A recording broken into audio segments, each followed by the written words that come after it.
بسم اللہ الرحمن الرحیم۔ فلائی نیوز کے تمام دیکھنے اور سننے والوں کو خوش آمدید۔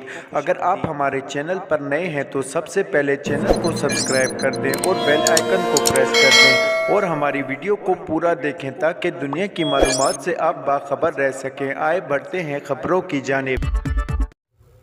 اسلام آباد ہائی کورٹ نے تحریک انصاف کے جنرل سیکرٹری اسد عمر کو فوری رہا کرنے کا حکم دے دیا۔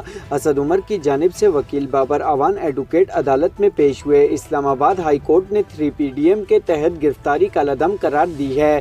عدالت نے اسد عمر کو پرتشدد احتجاج کا حصہ نہ بننے کا بیان حلفی جمع کرانے کا حکم دیا۔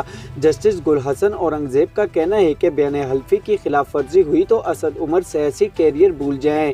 عدالت نے اسد عمر کو ٹویٹس بھی ڈیلیٹ کرنے کی ہدایت کی۔ لاہور ہائی کورٹ نے NA 108 اور NA 118 میں ضمنی انتخابات روک دیے۔ لاہور ہائی کورٹ کے جسٹس شاہد کریم نے PTI رہنما فرح حبیب اور اعجاز شاہ کی درخواستوں پر حکم امتیاز جاری کیا۔ دونوں حلقوں میں 28 مئی کو ضمنی الیکشن ہونا تھے۔ فرح حبیب اور اعجاز شاہ نے ہائی کورٹ میں درخواستیں دائر کی تھی جن میں الیکشن روکنے کی استدعا کی گئی تھی۔ وفاقی وزیر برائے منصوبہ بندی احسن اقبال نے کہا کہ بہت تیزی کے ساتھ لوگوں کو یہ احساس ہو رہا ہے کہ وہ عمران خان کے دھوکے میں آ گئے۔ فلائی نیوز سے گفتگو کرتے ہوئے احسن اقبال نے کہا کہ سیاسی کارکن آپ کبھی دباؤ کے تحت پارٹی چھوڑنے پر مجبور نہیں کر سکتے، خاص طور پر ایسے لوگوں کو جو انقلاب لانے نکلے ہوں۔ وہ اس طرح معمولی سی تھریڈوں کے ساتھ اپنی پارٹی نہیں چھوڑتے جب تک انہیں یہ یقین نہ ہو کہ جس راستے پر وہ چلے وہ غلط ہے۔ انہوں نے کہا کہ جو رہنما پارٹی چھوڑ رہے ہیں وہ اس کے ساتھ یہ اعلان بھی کر رہے ہیں کہ 9 مئی کے واقعے میں عمران خان نے ریڈ لائن کراس کی۔ مقبوضہ کشمیر میں عوام کی جانب سے G20 اجلاس کا مکمل بائیکاٹ کرتے ہوئے وادی میں مکمل شٹر ڈاؤن ہڑتال ہے۔ آل پارٹی شہریت کانگریس کی جانب سے دی جانے والی کال پر کشمیر میں شٹر ڈاؤن ہڑتال کی جا رہی ہے۔ مودی سرکار کی جانب سے مقبوضہ کشمیر میں غیر انسانی پابندیاں عائد کی گئی۔ سری نگر میں بھارتی فوج، paramilitary forces, elite national guard اور کمانڈرز تعینات کیے گئے۔ سری نگر کے مختلف علاقوں میں بھارتی فوج کی جانب سے دکانداروں کو طلب کر کے دکانیں کھولنے کی ہدایت کی گئی۔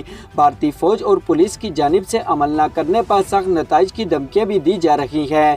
تاجروں نے G20 اجلاس کے خلاف مکمل شٹر ڈاؤن کر کے اپنا احتجاج ریکارڈ کروایا ہے۔ پاکستان تحریک انصاف PTI کے رہنما شاہ محمود قریشی، جمشید چیمہ اور مسرت چیمہ کو 15 دن کے لیے نظر بند کر دیا گیا۔ شاہ محمود قریشی، جمشید چیمہ اور مسرت چیمہ کو اڈالیہ جیل میں 3 MPO کے تحت نظر بند کیا گیا۔ PTI رہنما کی نظر بندی کے احکامات DC راولپنڈی حسن وقار چیمہ نے جاری کیے۔ خیال رہے کہ گزشتہ روز شاہ محمود قریشی کو اڈالیہ جیل سے رہائی کے بعد دوبارہ گرفتار کر لیا گیا تھا۔ اسلام آباد ہائی کورٹ کے حکم پر انڈرٹیکنگ جمع کرانے پر شاہ محمود قریشی کو اڈالیہ جیل سے رہا کیا گیا تھا۔ ان کے علاوہ مسرت جمشید چیمہ اور ان کے شوہر جمشید چیمہ کو بھی رہائی کے بعد پنجاب پولیس نے اڈالیہ جیل کے باہر سے گرفتار کر لیا تھا۔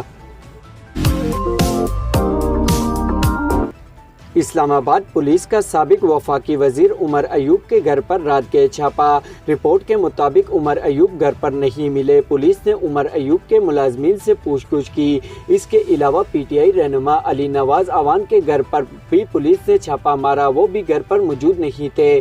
دوسری جانب PTI کے سابق MNA سائمہ ندیم کو بیرون ملک جانے سے روک دیا گیا۔ کراچی ایئرپورٹ پر سائمہ ندیم کو نورنیٹو کی پرواز سے آف لوڈ کیا گیا۔ ترجمان امریکی وزارت خارجہ نے پاکستانی تیل و گیس کی تنصیبات پر دہشت گرد حملے میں افسوس کا اظہار کیا۔ امریکی محکمہ خارجہ کے ترجمان نے پریس بریفنگ میں کہا کہ رپورٹ ہے کہ 4 سرکاری اہلکار اور 2 شہری جاں بحق ہوئے۔